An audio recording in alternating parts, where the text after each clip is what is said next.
गुजरात के मुख्यमंत्री श्रीमान विजय रूपाणी जी, केंद्र में मंत्री परिषद के मेरे साथी श्रीमान नितिन गडकरी जी, श्री मनसुख मांडविया जी और इसी क्षेत्र के सभी महानुभाव, उपस्थित सभी साथी, मुझे कहते हुए बड़ा आनंद आ रहा है कि हमारा दहेज एक प्रकार से लघु भारत बन गया है।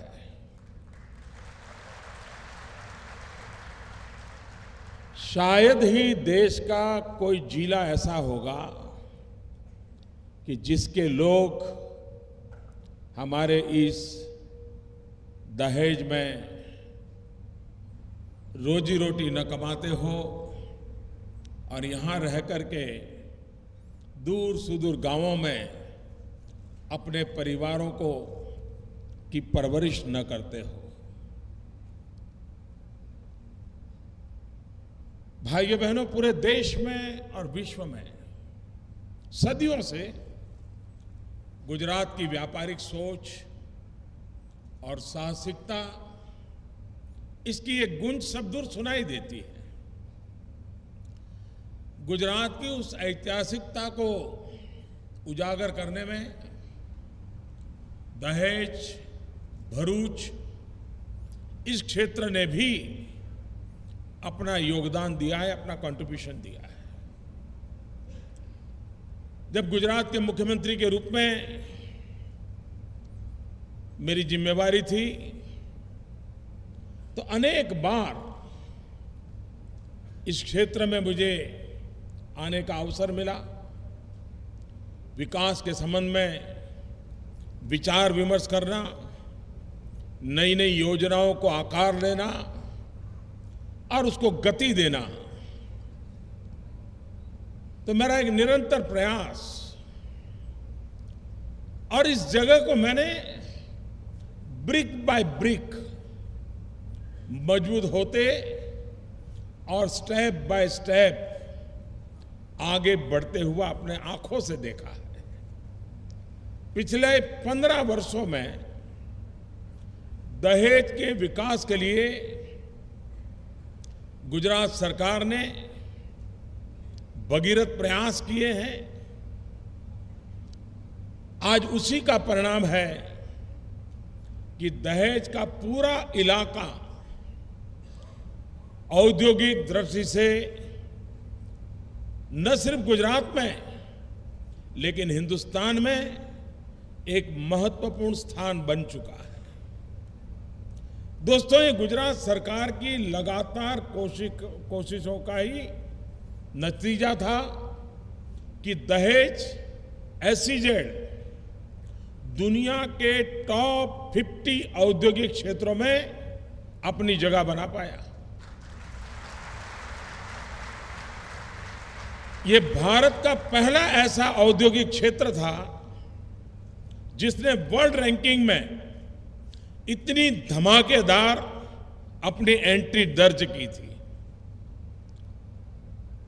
11-12 में तो दहेज एसईजेड की वर्ल्ड रैंकिंग 23rd थी, 23 नंबर पे हम पहुंच गए थे। आज भी दहेज एसईजेड विश्व के कुछ गिने चुने औद्योगिक क्षेत्रों में अपना विशेष स्थान रखता है। यानी एक प्रकार से इसकी ग्लोबल प्रेजेंस हो गई है।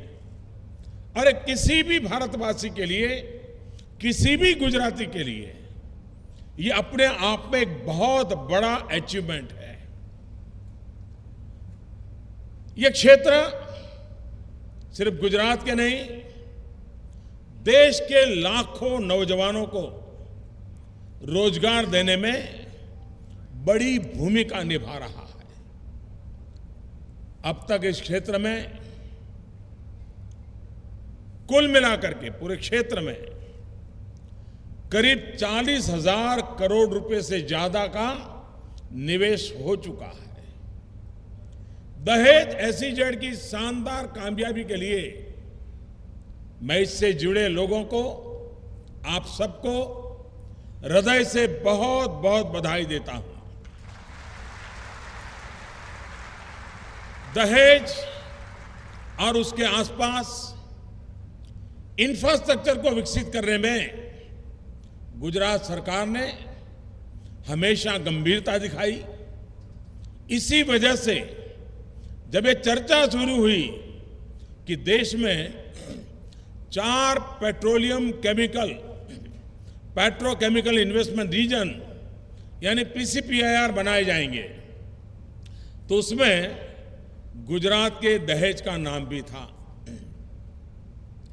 पीसीपीआईआर की वजह से 1.25 लाख से ज्यादा लोगों को रोजगार मिला है और इनमें से 32,000 तो ऐसे हैं जो सीधे इससे जुड़े हुए हैं।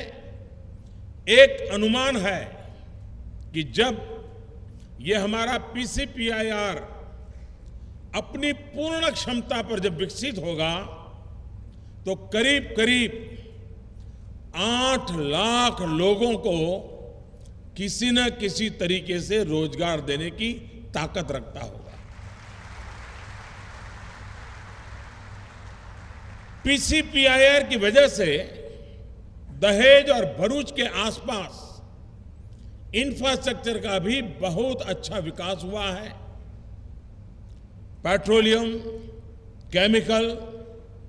पेट्रोकेमिकल इन्वेस्टमेंट रीजन की वजह से बड़े पैमाने पर आर्थिक गतिविधियों में भी तेजी आई है।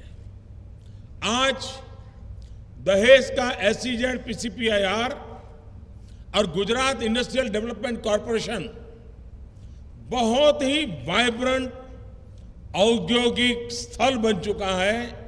एक ऐसे शिशु की तरह जिसे मैंने अपनी आंखों के सामने उसको फलता फूलता बढ़ता हुआ देखा है और इसलिए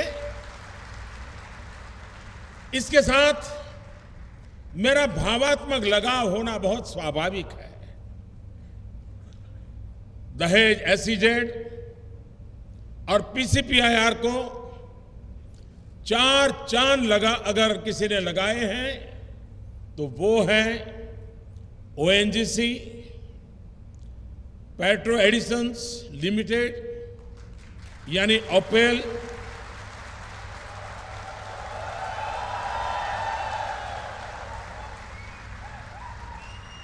ओपेल यहां के लिए एक एंकर इंडस्ट्री की तरह है।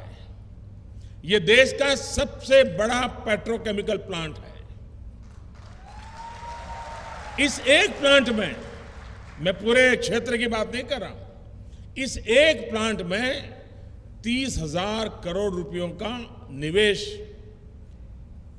मैं समझता हूं कि यह अपने आप में एक बहुत बड़ा इन्वेस्टमेंट है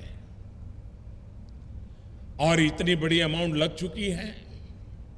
साथियों, आज भारत में पॉलीमर्स का पर कैपिटा कंजम्पशन सिर्फ 10 किलो है, जबकि पूरे विश्व का औसत लगभग 32 किलो है। आज जब पूरे देश में मिडिल क्लास का दायरा बढ़ रहा है, लोगों की आय बढ़ रही है, शहरों का विकास हो रहा है, तो निश्चित तौर पर पॉलीमर्स के पर कैपिटा कंजम्पशन में भी बहुत बढ़ोतरी की संभावना रहने वाली है। ओएनजीसी पेट्रो एडिसन्स लिमिटेड की इसमें बहुत बड़ी भूमिका है। पॉलीमर से जुड़े हुए प्रोडक्ट का इस्तेमाल कई अहम सेक्टरों में, जैसे infrastructure, housing, packaging, irrigation, automotive, health care, सब, यानी कोई भी नाम लीजिए, हर जगह पे उसकी मौजूदगी है। केंद्र सरकार के मेक इन इंडिया और स्मार्ट सिटी जैसे बड़े प्रोजेक्टों में भी ओपेल का बहुत बड़ा योगदान होगा। एक अनुमान है कि 2018 तक, 2018 तक, यानी एक साल के बाद पॉलीमर्स में ओपेल की हिस्सेदारी लगभग 13% हो जाएगी।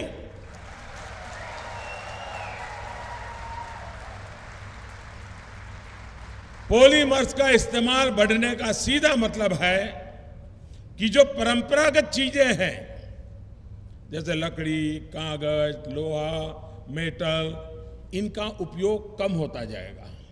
यानी ये हमारे देश के प्राकृतिक संसाधनों को बचाने में सहायक सिद्ध होगा। देश में पेट्रोकेमिकल सेक्टर इस समय बहुत तेजी से बढ़ रहा है। विशेषज्ञों का अनुमान है कि अगले 2 दशक तक ये सेक्टर 12 से 15% की रफ्तार से बढ़ेगा, 12 to 15%।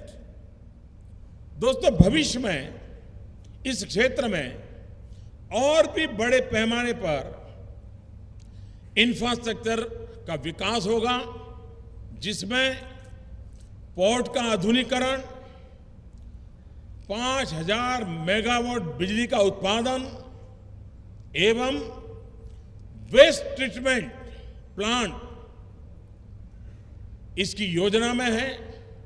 निश्चित तौर पर इससे देश के लाखों नौजवानों को रोजगार के नए अवसर उपलब्ध होंगे। श्रमिकों की सुविधा के लिए, जॉब मार्केट के विस्तार के लिए सरकार लगातार कोशिश कर रही है। उद्योगों में निवेश आकर्षित करने के साथ साथ कौशल विकास के लिए भी भगीरथ प्रयास किए जा रहे हैं।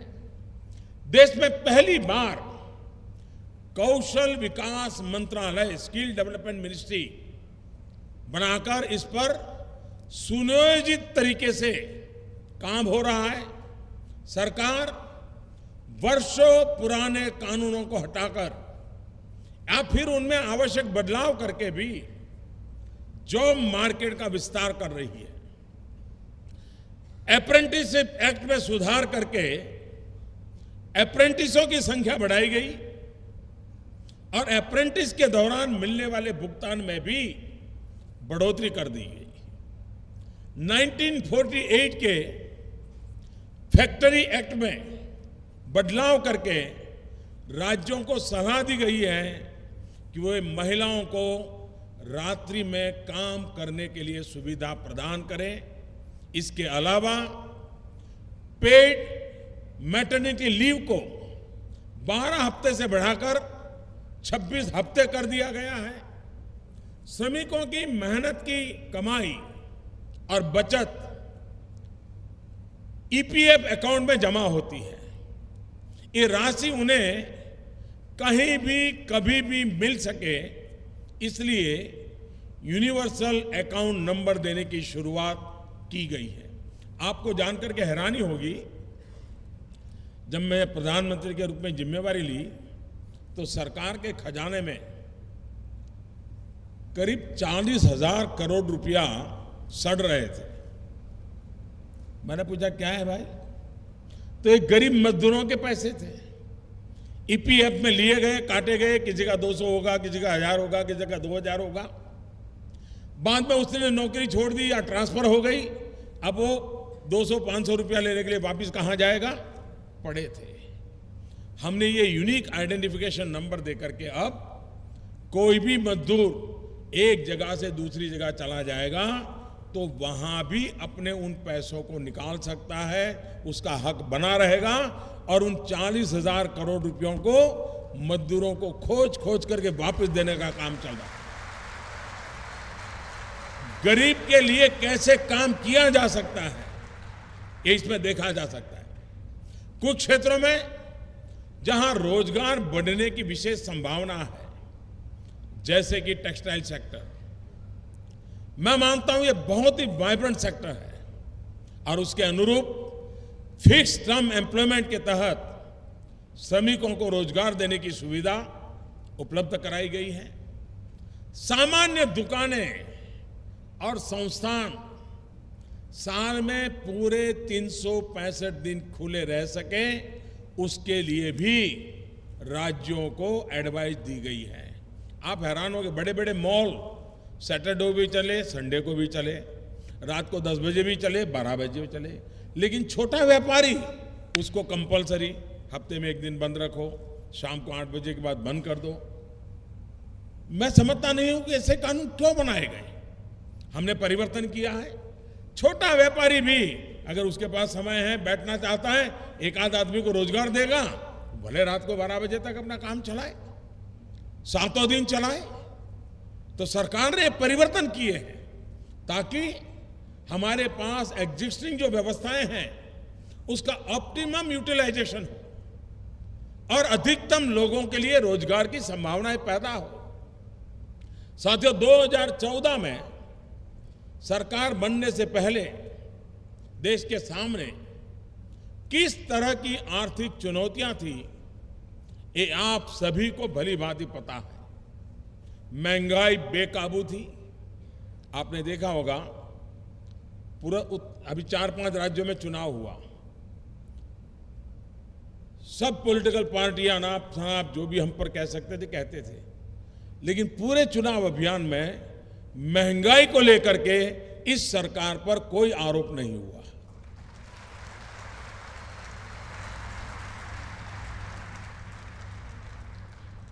अब ये ऐसे समाचार होते नहीं, इसलिए कोई लेता नहीं है, लेकिन ये बहुत बड़ी बात है कि देश में इतना बड़ा चुनाव हुआ लेकिन किसी विरोधी ने भी महंगाई के मुद्दे पर चुनाव में चर्चा नहीं की। इसका मतलब कि बेकाबू जो महंगाई थी उसको रोकने में ये सरकार सफल हुई है। और भी प्रयास हमारे निरंतर चलते रहते हैं। भाइयों बहनों, देश में निवेश और निवेशकों दोनों का भरोसा घट रहा था। निवेश घटने के सीधे आसार इंफ्रास्ट्रक्चर और रोजगार पर पड़ रहा था, लेकिन अर्थव्यवस्था से जुड़ी हुई हर चुनौती को केंद्र सरकार ने सुलझाने का प्रयास किया। एक तरफ जहां पूरे विश्व में आशंका के बादल हैं, वहीं भारत एक वाइब्रेंट स्पॉट बनकर चमक रहा है। पिछले साल वर्ल्ड इन्वेस्टमेंट रिपोर्ट में भारत को वर्ष 2016 से 2018 के बीच दुनिया की टॉप 3 प्रोस्पेक्टिव होस्ट इकोनॉमी में अंकित किया गया है। वर्ष 2015-16 में $55.5 बिलियन यानी कि करीब करीब 3.25 लाख करोड़ रुपए का रिकॉर्ड विदेशी निवेश एक कैलेंडर ईयर में हुआ है। यह किसी भी वित्तीय वर्ष में अब तक हुए निवेश से ज्यादा है। 2 वर्ष में वर्ल्ड इकोनॉमिक फोरम के ग्लोबल कॉम्पिटिटिवनेस इंडेक्स में भारत 32 स्थान ऊपर आया। इतना हम पीछे थे। लॉजिस्टिक परफॉर्मेंस इंडेक्स में भारत 2014 में 54वें स्थान पर था, 54। 2016 में भारत ने इस रैंकिंग में काफी सुधार करके हम 54 से 35 पर अब पहुंच गए हैं। मेक इन इंडिया आज भारत का सबसे बड़ा इनिशिएटिव बन चुका है। तमाम रेटिंग एजेंसियों ने इसकी कामयाबी की प्रशंसा की है। मेक इन इंडिया एक प्रयास है भारत को मैन्युफैक्चरिंग, डिजाइन और इनोवेशन का ग्लोबल हब बनाने का। इसी मुहिम के चलते आज भारत दुनिया का छठा सबसे बड़ा मैन्युफैक्चरिंग देश बन गया है। 2 साल पहले भारत 90वें नंबर पर था। मैन्युफैक्चरिंग सेक्टर में काफी अच्छी वृद्धि देखी गई है। इसका उदाहरण ग्रॉस वैल्यू एडिशन की विकास दर है। वर्ष 2012 से 15 के बीच करीब 5-6% के आगे पीछे हम रहते थे। पिछले साल ये बढ़कर के 9.3% तक पहुंच गई है। 9 से ज्यादा प्रतिशत पहुंच गई है। आज भारत विश्व की बड़ी अर्थव्यवस्थाओं में सबसे तेज गति से विकास करने वाला देश हो गया है। पोर्ट लेड डेवलपमेंट सरकार की प्राथमिकता है। सागरमाला योजना पर तेजी से कार्य चल रहा है। हमारे नितिन गडकरी जी उस कार्य को देख रहे हैं। पोर्ट्स का आधुनिकीकरण, नए पोर्ट्स का निर्माण, कनेक्टिविटी के सुधार पर बल, पोर्ट लेड औद्योगिकरण और कोस्टल कम्युनिटी के विकास की यह एक महत्वाकांक्षी परियोजना है। 8 लाख करोड़ के इन्वेस्टमेंट वाले 400 से अधिक प्रोजेक्ट्स का चयन किया जा चुका है और 1 लाख करोड़ के लगभग के प्रोजेक्ट क्रियान्वयन के अलग अलग चरणों में पहुंच चुके हैं। रेलवे और पोर्ट्स की बेहतर कनेक्टिविटी के लिए इंडियन पोर्ट रेल कॉरपोरेशन की स्थापना की गई है। इस सरकार का नया इनिशिएटिव है। देश के विभिन्न हिस्सों में 14 कोस्टल इकोनॉमिक जोन्स प्रस्तावित है। गुजरात में 85,000 करोड़ की लागत से 85,000 करोड़ की लागत से 40 से अधिक प्रोजेक्ट सिलेक्ट किए गए हैं। 5,000 करोड़ के लगभग प्रोजेक्ट पर काम शुरू हो चुका है। कांडला पोर्ट पर कुछ बहुत बड़ी योजनाएं शुरू की गई है। कांडला पोर्ट की वर्तमान क्षमता तो बढ़ाई जा रही है। इसके अलावा 1400 एकड़ में स्मार्ट औद्योगिक सिटी का विकास किया जा रहा है। इससे लगभग 50,000 नए जॉब्स क्रिएट होंगे। 2 नई कार्गो जेटी और 1 ऑयल जेटी पर काम चल रहा है। विंड पावर प्रोजेक्ट और रूफ सोलर प्रोजेक्ट भी तेजी से पूरे किए जा रहे हैं। नवंबर में, जब मैं नवंबर कहता हूं तो सबका ध्यान विशेष जाता है।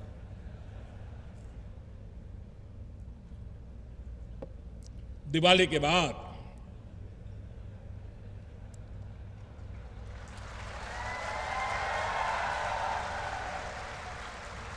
नवंबर में काले धन और भ्रष्टाचार के खिलाफ लिए गए फैसले के बाद न जाने ऐसे ऐसे झूठ फैलाए गए, ऐसी अफवाहें फैलाई गई, ऐसे भ्रम फैलाए गए, ऐसे आरोप लगाए गए कि अब सब तबाह हो जाएगा, अर्थतंत्र खत्म हो जाएगा। कुछ लोगों को तो तकलीफ होनी थी।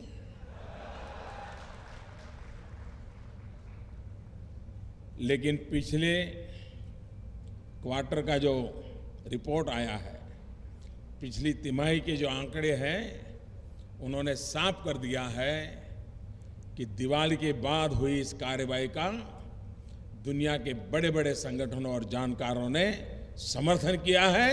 जीडीपी सोचने से सोचा गया था इतनी कम होगी, इतनी कम होगी, कुछ नहीं हुआ।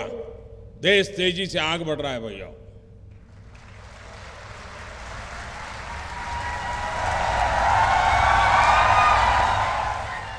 एप्पल के सीईओ मिस्टर टिम कुक ने कहा कि भारत के इस फैसले के दूरगामी परिणाम होंगे और सकारात्मक होंगे। माइक्रोसॉफ्ट के सह संस्थापक बिल गेट्स ने कहा कि ये फैसला पैरेलल इकोनॉमी को खत्म करेगा और अर्थव्यवस्था में पारदर्शिता लाएगा। वर्ल्ड बैंक के सीईओ मैडम क्रिस्टालिना जॉर्जिएवा, उन्होंने कहा कि इस फैसले के समर्थन में थे। उन्होंने कहा कि इससे अर्थव्यवस्था पर सकारात्मक असर पड़ेगा और भारत ने जो किया है उसकी दुनिया के दूसरे देशों ने स्टडी करनी चाहिए। मलेशिया के प्रधानमंत्री श्रीमान नजीब रजाक, उन्होंने इस फैसले को बहुत ही साहसिक बताया। इंटरनेशनल मॉनिटरी फंड ने भी इस फैसले का समर्थन किया। नोबेल पुरस्कार से सम्मानित प्रसिद्ध अर्थशास्त्री मोहम्मद यूनुस बांग्लादेश के हैं। उन्होंने कहा कि डिमोनेटाइजेशन से ग्रामीण और असंगठित क्षेत्र एवं बैंकिंग सिस्टम के दायरे में आ जाने से उनके जीवन में एक बहुत बड़ी सुरक्षा का एहसास आएगा। ब्रिटेन के प्रसिद्ध समाचार पत्र फाइनेंशियल टाइम्स के प्रमुख आर्थिक विषयों पर लिखने वाले और विश्व प्रसिद्ध व्यक्ति हैं मिस्टर मार्टिन वुल्फ। उन्होंने लिखा कि इस फैसले से पूंजी अपराधियों के हाथ से निकलकर सरकार के पास आएगी और पूंजी के ऐसे हस्तांतरण से जिनको नुकसान हुआ उनके लिए कोई सहानुभूति होना मुश्किल है। दोस्तों, निश्चित तौर पर जब अर्थव्यवस्था से काला धन खत्म होगा तो इसका फायदा हर सेक्टर, चाहे वो आर्थिक हो या सामाजिक, हर किसी को होगा। आज दुनिया भारत के इस साहसिक फैसले को बहुत सम्मान के साथ देख रही है। साथियों, आखिरी में मैं एक और महत्वपूर्ण बात आपके सामने रखना चाहता हूं और यह है पर्यावरण की सुरक्षा। मैंने पहले भी कहा है, हमें परियोजनाओं का विस्तार करते हुए नई टेक्नोलॉजी का इस्तेमाल बढ़ाते हुए इस बात पर भी जोर देना है कि उसकी वजह से पर्यावरण का कोई नुकसान न हो। विकास और पर्यावरण एक दूसरे के दुश्मन नहीं है। दुनिया के सामने विषय में डंके की चोट पर रखते आया हूं। विकास भी हो सकता है, पर्यावरण का विस्तार भी हो सकता है, पर्यावरण का लाभ भी हो सकता है।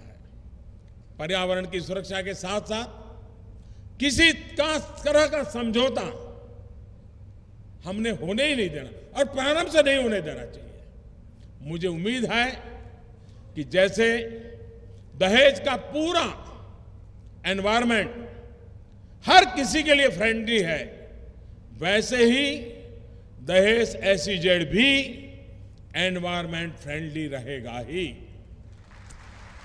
भाइयों बहनों, इन्हीं शब्दों के साथ मैं अपनी बात समाप्त करता हूं। मुझे इस अवसर पर आने का मौका मिला, आप सबसे मिलने का अवसर मिला, इसलिए मुझे खुशी होना बहुत स्वाभाविक है। फिर एक बार आप सबका बहुत बहुत धन्यवाद।